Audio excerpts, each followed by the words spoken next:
اعوذ باللہ من الشیطان الرجیم بسم اللہ الرحمن الرحیم الصلاۃ والسلام علیک یا سیدی یا رسول اللہ وعلی آلک و اصحابک یا حبیب اللہ۔ معزز سامعین، عزیزان گرامی قدر، السلام علیکم ورحمۃ اللہ وبرکاتہ۔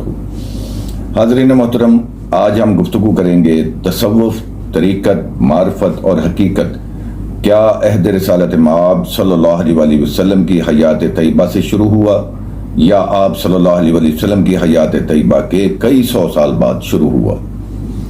منکرین حدیث کے مطابق تصوف کا کوئی وجود نہیں، یہ سب حضور نبی کریم صلی اللہ علیہ وآلہ وسلم اور صحابہ کرام، تابعین، تبع تابعین کی حیات طیبہ کے کئی سو سال بعد تصوف، طریقت، معرفت اور حقیقت نے جنم لیا۔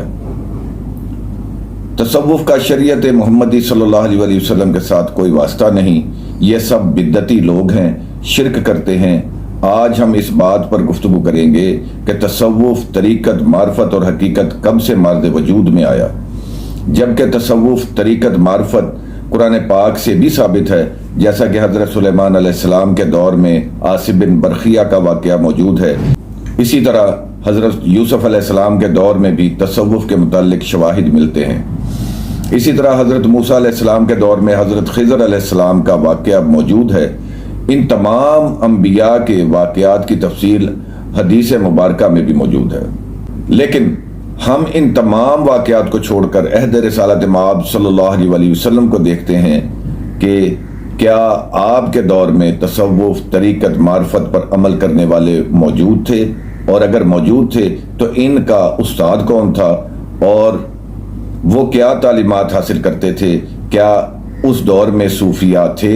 کیا اس دور میں فقراء تھے؟ کیا اس دور میں درویش تھے یا پھر نہیں تھے؟ آج ہم اس ٹاپک پر گفتگو کریں گے۔ آپ تمام احباب سے گزارش ہے کہ یہ پیغام دنیا بھر میں ہر جگہ پہنچانے میں ہماری مدد کریں۔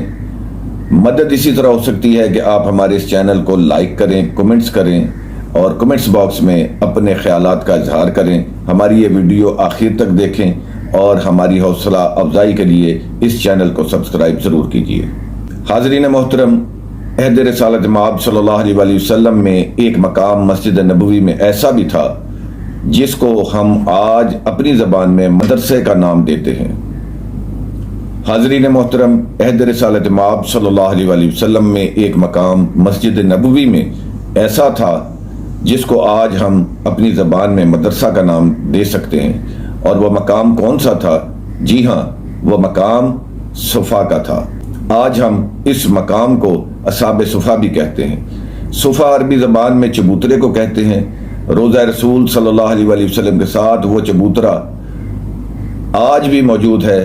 حضور نبی کریم صلی اللہ علیہ وآلہ وسلم کے دور میں ایک سایہ دار چبوترا بنایا گیا تھا جس میں صحابہ کرام ہر وقت موجود رہتے تھے، اور وہ صحابہ کرام تھے جو زیادہ تر مہاجرین تھے، جو نہ کوئی کاروبار کرتے تھے، نہ کوئی زمین جائیداد رکھتے تھے، نہ ہی کوئی مال مویشی رکھتے تھے، اور نہ ہی کوئی اہل و عیال تھے۔ اس دنیا میں وہ تنہا تھے۔ یہ صحابہ کرام مکہ مکرمہ سے، دیگر علاقوں سے دین متین سیکھنے کے لیے بھوک و پیاس کو اپنی غذا بنا کر رسول اللہ صلی اللہ علیہ وآلہ وسلم کے پاس تشریف لے آئے تھے۔ ان اصحاب کی تعداد کم زیادہ ہوتی رہتی تھی۔ یہ وہ اشخاص تھے جن کا تعلق مدینے میں کسی گھرانے سے نہیں تھا۔ مسافر مہمان آ جاتے تو ان کی تعداد بڑھ جاتی اور صحابہ کرام یعنی مسافر صحابہ صفا میں شامل ہو جاتے، اور ان کی تعداد اسی طرح کم و بیش ہوتی رہتی تھی۔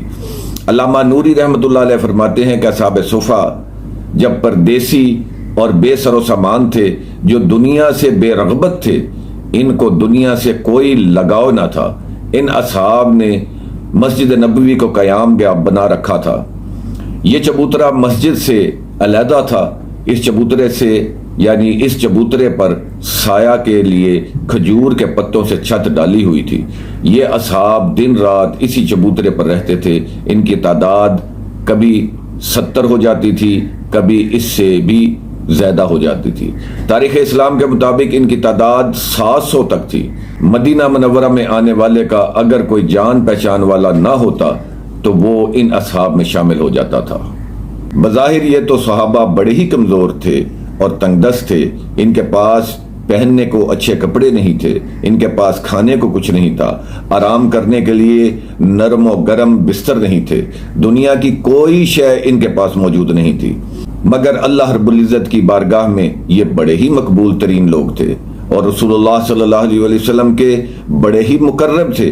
قرآن پاک میں خود اللہ رب العزت نے ان کی تعریف بیان کی ہے۔ سورہ کہف آیت نمبر 28 میں اللہ رب العزت نے ارشاد فرمایا، ان لوگوں کی صحبت میں رہ جو صبح و شام اپنے رب کو پکارتے ہیں، اس کی رضا مندی چاہتے ہیں، اور تو اپنی آنکھوں کو ان سے نہ ہٹا کہ دنیا کی زندگی کی زینت تلاش کرنے لگ جائے، اور اس شخص کا کہنا نہ مان جس کے دل کو ہم نے اپنی یاد سے غافل کر دیا اور اپنی خواہش کے تابع ہو گیا اور اس کا معاملہ حد سے گزر گیا۔